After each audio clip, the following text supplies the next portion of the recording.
What up, boys, kings, queens, and everyone in between? We are got a couple projects going on.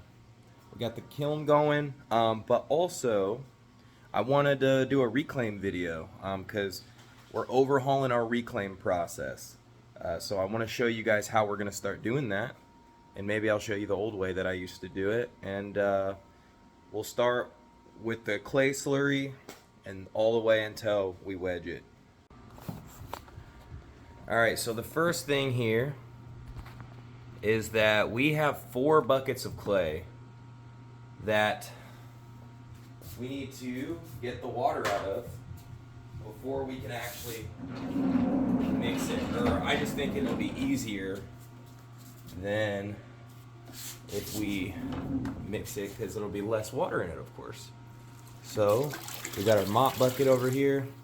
We're just gonna take as much water out of this as we possibly can without trying to stir up too much of the slip in there, or whatever you want to call it at this point. But we do need to get a lot of this water out, and we can also reclaim the water that's going to be in this bucket. So it's not a big deal if some of the clay ends up in the mop bucket. But the more clay or the more water that's in it now, we might have too much, and it might run off of our plaster bats. So we're just gonna keep on patting that down. To be honest, I think that's actually pretty good.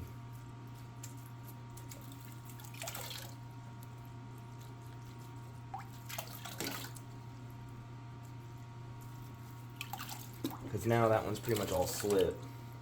Alright, so what do we do now? Now, we're going to get on mixing. So we're going to get that going here.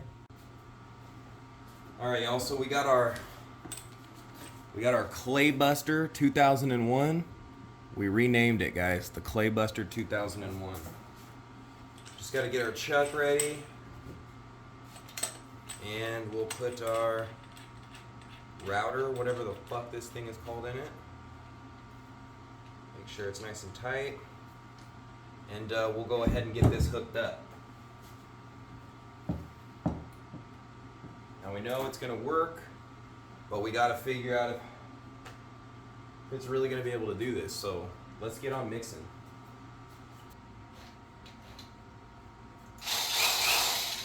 Alright, so we're just going to try this.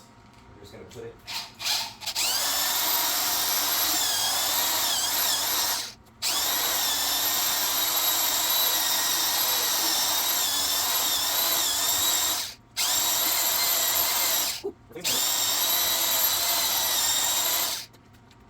Here so we can show you close up what's going on. I'll probably turn the audio down on this. This drill is cheap and it stinks. So that's probably not a great sign for the Clay Buster 2001. We might need to get a Milwaukee for the Clay Buster 5002. Sorry, I hate this freaking tripod. Your boy needs to seriously upgrade this recording setup. If anybody has any good tripod suggestions, dude, holla at your boy, because this Walmart tripod shit is not cutting it. Alright.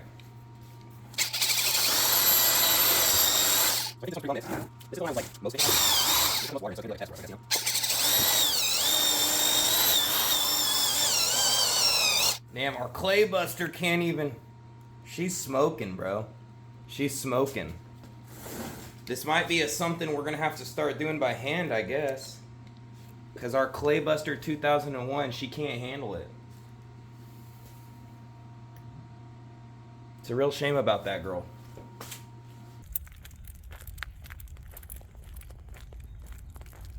So apparently you can't just run it for, 3 minutes straight or whatever. So we're gonna fucking try again with the auger and the Clay Blaster 5001, and hopefully this time around with our M16 3-round burst attempt, we'll have much better results. All right, peeps, so we're back in the studio. We got some comfy clothes on. And I think this stuff's mixed well enough, these 2 buckets at least, to where I could start laying it out on the bats. So I wanted to at least show you guys that while I take the time to 3-round burst mix these other 2 buckets. So, all right, so you guys will see right here, we got 3 plaster bats made. We did this in another video. They're a little loose, so that's why I have this 4x4 board over here to just keep them from rolling out. But the lucky thing is, we got our guy. So we're gonna load this up. First thing we gotta do is make sure that our bat is wiped down, because I did get a little clay on it. And potentially, you know, there might be some leftover. The clay doesn't matter, but the leftover plaster is what we're worried about. And I'm not really seeing much. All right, so what do we do now? Well, we literally, let's do this one. This one seems to be a little more well mixed because this is the one we did first. We literally just take it out as a big scoop and we just set it on there like this. We just set it on there.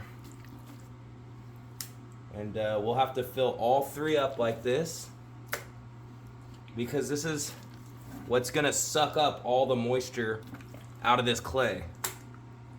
So we got 1 bat filled. We're gonna push him back. Unfortunately, there's a little bit of a slope right here, so he might have to just kind of hang out with us. But we got 3, so, and they're on rollers, so it makes it even easier. So we'll scoop out some more in here. And to be honest, we'll do this one a little bit thinner. So 1 bucket fills pretty much all 3 of these bats, is what I'm realizing now.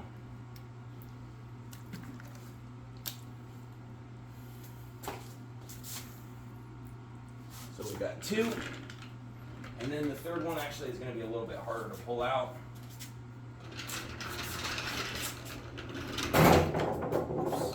Knew that was going to happen. We got to be careful with these things, man. They are plaster, so they break. You know, they can break pretty easy. Also, make sure to keep the plaster off of your hands. We don't want that in our clay. But these things are pretty clean, so we're going to load this one up now.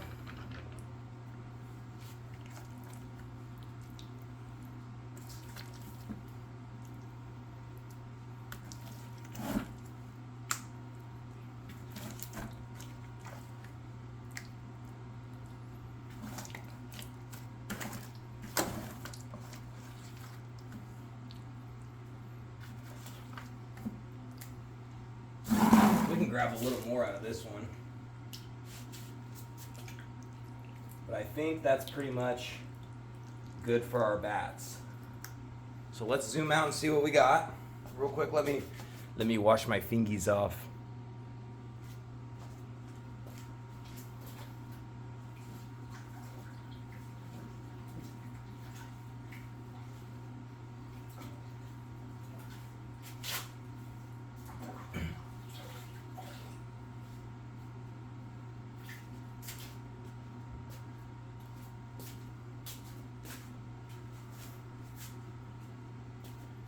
All right.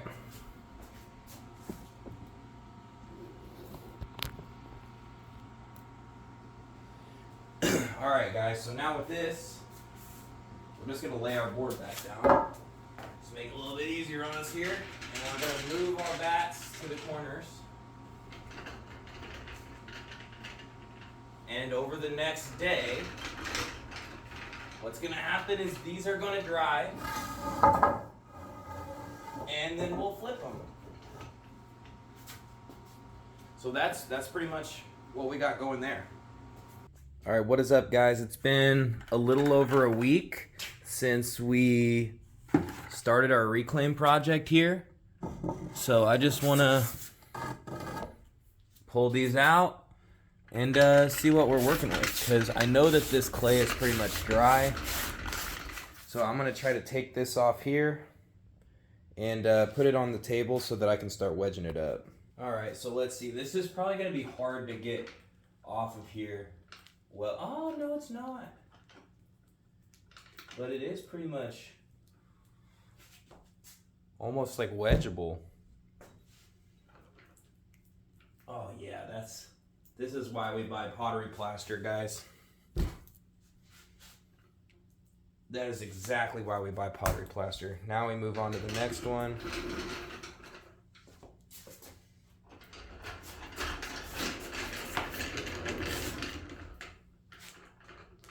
This one might be a little more wet because it was in the middle. No, it's still coming off. The whole thing just in one lump. You see that? Guys, this is reclaim. This is all clay that I would have otherwise just wasted. But no, we will not be wasting clay. We will be reclaiming it. Always. This one I think is the most probably wet one of it all.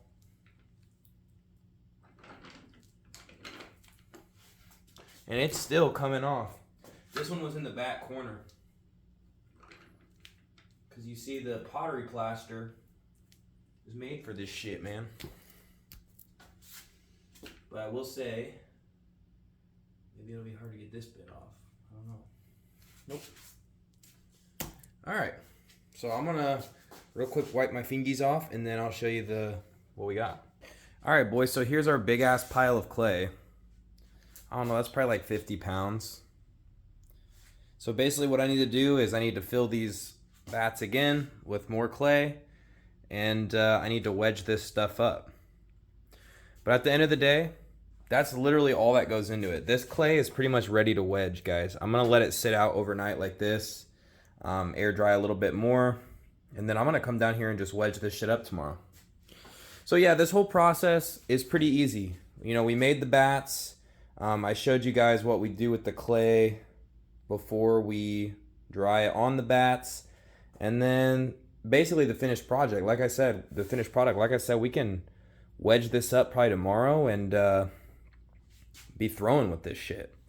So I hope this helps some of you guys. Maybe I could do a video on wedging, but wedging's pretty boring, pretty self-explanatory. I just ram's head wedge, so you know that's what we'll do with this. We'll just cut it into blocks, we'll wedge it up, and we'll be going. Yeah, guys, so that's pretty much it as far as my reclaim project. I got a lot more clay to reclaim. But yeah, I hope that this was helpful. And if you have questions about reclaim, feel free to ask. I think that this was a really fun project, and I'm saving a lot of money doing this. So thank you guys for your support, and I love you.